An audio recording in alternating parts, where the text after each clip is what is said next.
Filem ni adalah sebuah filem yang saya rasa sangat mencabar dari sudut penyampaian ceritanya, bagaimana nak memahaminya, dan mencabar daripada sudut pacingnya.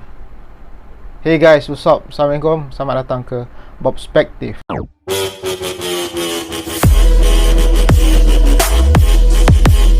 Okay, semalam dan hari ni saya mengambil masa 2 hari untuk habiskan filem ni, oleh kerana kekangan masa dan juga pacing cerita ni. Okey, kenapa saya kata pacing cerita ni? Kerana saya seorang yang agak suka cerita yang slow burn. Cerita, pada yang tak tahu, slow burn ni cerita yang slow lah. Dia punya perjalanan dia, pacing dia tu slow sangat. Kalau bak kata orang-orang kita ni, cerita yang banyak cakap je lah. So inilah ceritanya. Tapi kali ni cerita ni, mungkin juga saya tengok masa saya dah ngantuk kot, tapi saya rasa dia agak super slow burn lah. Atau mungkin saya ngantuk masa tu. Okay, cerita yang saya masukkan adalah I'm Thinking of Ending Things. So cerita ni dimulakan dengan premis naratif yang agak simple, macam cerita-cerita biasa je. Kisah ni menceritakan kisah seorang perempuan dan seorang lelaki yang bernama Jake. Jake ni boyfriend dia kepada perempuan ni. So kisahnya diorang ni satu hari tu nak pergi ke rumah Jake ni. Jake ni nak bawa girlfriend dia ni jumpa parents dia. Dalam perjalanan tu memang scene dalam kereta tu lama. Diorang berborak. Mula saya ingat cerita ni agaknya habis dalam kereta je kan. Sampai saya fikir macam tu. Tapi tak. Akhirnya dia sampai ke rumah parent Jake ni. Semua nampak normal. Tapi bila dah sampai ke rumah tu, ada beberapa benda-benda yang pelik terjadi lah. Peliknya tu saya tak nak cerita in detail, cuma akan saya bagi tahu beberapa benda yang pelik. Okay, sebelum korang meneruskan menonton review ni adalah review yang akan penuh dengan spoiler. Pasal ini saya nak explain dia punya cerita kan. So, okay, bila dia dah sampai ke rumah parents Jake tu, dan mula-mula parents dia tu nak turun pun ambil masa yang lama, hingga kan saya ingat rumah tu macam tak ada orang sebenarnya. Tapi along the way cerita ni, dia akan diselang-selangkan dengan scene seorang lelaki tua yang bekerja sebagai janitor di sebuah high school, bersilih-silih dengan scene orang tua tu dan kisah couple ni. So saya pun macam, apa benda dia nak sampaikan ni kan. Memang random, sangat random. Dan kemudian start dia dah jumpa dan berborak-borak dengan family parents Jake ni. Dah dekat situlah bermulanya benda-benda yang lebih pelik. Antaranya yang saya perasan, parents kepada Jake ni, dia punya umur bertukar-tukar. Mula-mula dia jumpa, katakan parents ni umur dah 60-an. Lepas tu dia jumpa dekat tingkat atas pula. Dia naik ke tingkat atas, parents dia ni jadi macam lebih tua. Dan lepas tu jumpa dekat bahagian lain dalam rumah tu, jadi sangat muda. So benda ni dah start pelik lah. Kenapa dia bertukar-tukar umur. Dan yang lagi pelik, perempuan ni dia tak terkejut langsung benda tu. Kenapa benda tu jadi macam tu? Kenapa orang ni tiba-tiba jadi muda, kejap jadi tua? Dan ada lagi satu benda yang pelik. Pakaian perempuan ni pun bertukar-tukar tanpa apa-apa penjelasan. Macam scene tu dia bersambung, tapi bajunya bertukar. Dan nama perempuan tu yang saya tak nak sebut mula-mula nama watak perempuan ni. Awalnya nama dia Lucy, tapi sepanjang perjalanan cerita tu dia digelar dengan beberapa nama yang lain. Dan dia pun macam tak ada apa-apa masalah dengan benda tu. So bila saya perasan benda-benda ni, saya mula rasa yang benda ni bukan reality. Pasal bendanya nampak macam mimpi. dalam mimpi kita selalu macam mimpi benda yang memang bertukar-tukar, tak masuk akal kan. Tiba-tiba kita jadi macam ni. So macam dalam mimpi. Kemudian diorang balik. Dalam perjalanan balik, berjalan pulang tu, Jake ni nak buang sampah.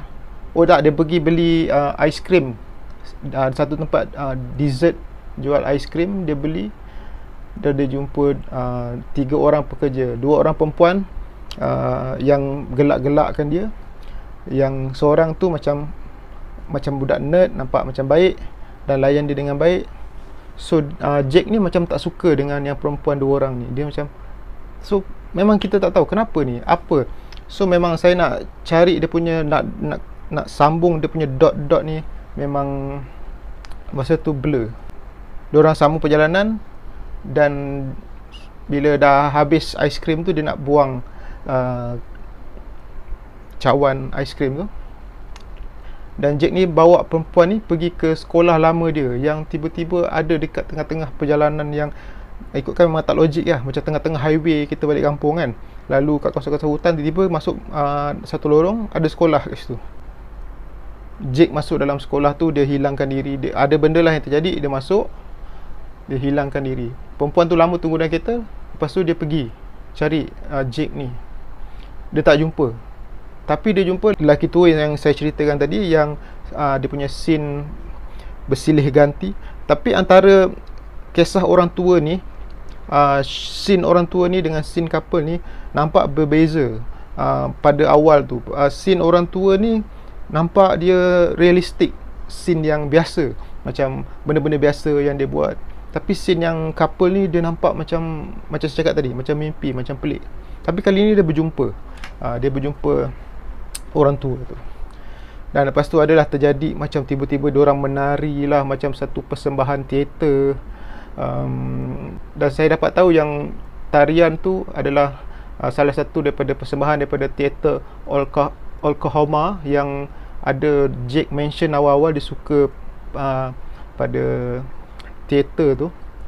Okey, dan antara benda yang bertukar-tukar lagi tadi, perempuan ni dia punya statement pun selalu macam bercanggah sesama sendiri. Mula-mula dia cakap, dia masuk rumah Jake, dia cakap tak silap saya macam dia rumah tu macam rumah di mana dia dibesarkan. Lepas tu tak lama lepas tu dia berborak dengan parents Jake.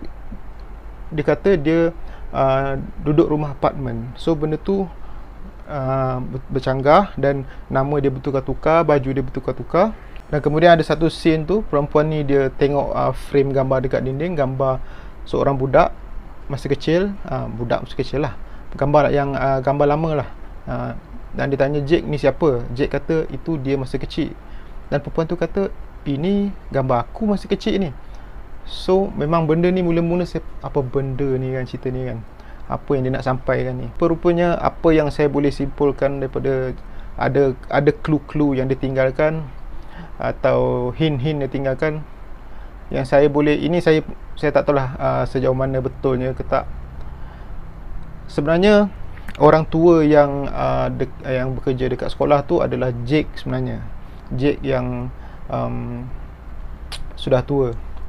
Dan couple tu, Jake masa muda dan perempuan ni, adalah mungkin apa yang ada dalam pemikiran Jake yang dah tua ni.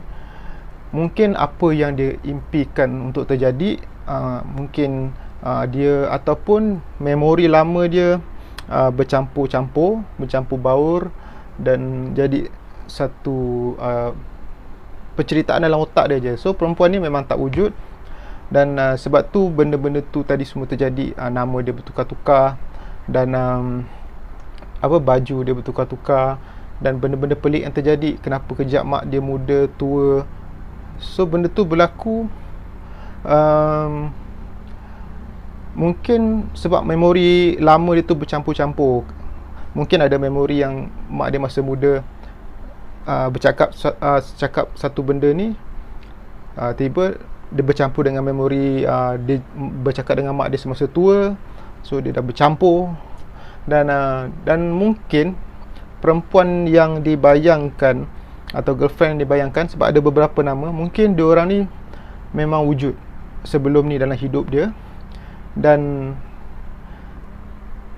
setiap nama tu mungkin mewakili setiap umur parents dia. Yang nama Lucy jumpa yang ini, nama siapa lagi ada lagi nama tu jumpa mungkin parents dia yang peringkat umur dah tua ke, tak pasti. So tapi apa yang nyata, benda tu tak real lah. Yang terjadi tu semua hanya dalam fikiran Jake yang tua ni. Sebab tu kita boleh tengok dia punya treatment shot dia apa semua masa dia yang tua tu nampak realistik.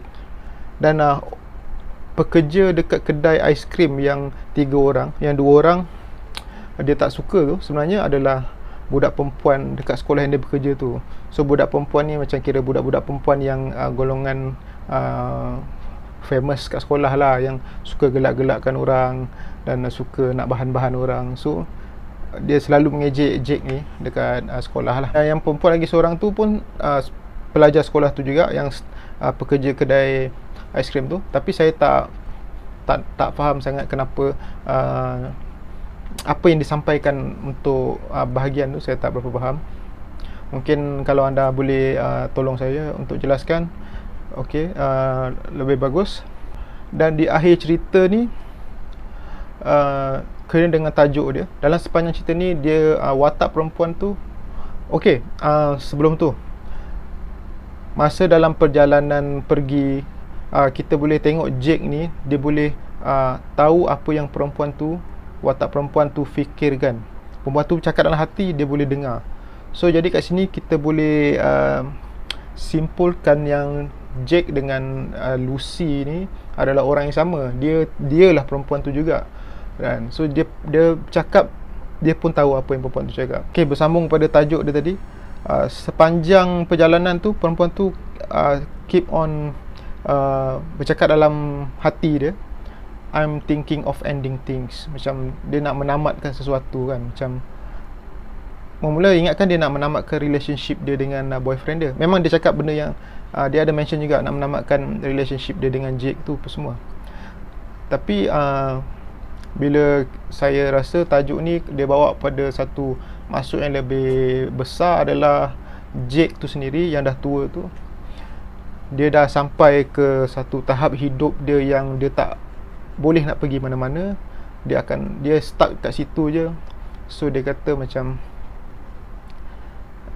berfikir nak tamatkan hidup dia lah. So hinggalah pada endingnya, lepas watak Lucy tu, perempuan tu jumpa dia dalam sekolah tu, dan diorang ada berbual each other dengan benda yang agak deep lah. So lepas tu ada beberapa benda terjadi lagi. Akhirnya dia balik, watak Jake tu dia balik keluar dari sekolah tu, duduk dalam kereta dia, dan dalam kereta tu ada terjadi benda dia nampak, ada benda-benda yang dia nampak lah. Dan benda tu akhirnya bawa dia, sebenarnya benda tu hanya pada pandangan dia je lah, pada dia punya minda dia je.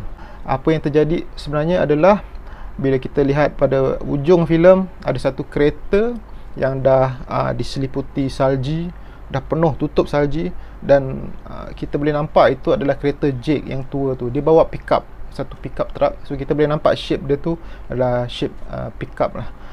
So sebenarnya dia dah mati lah, dia dah mati dalam kesejukan tu.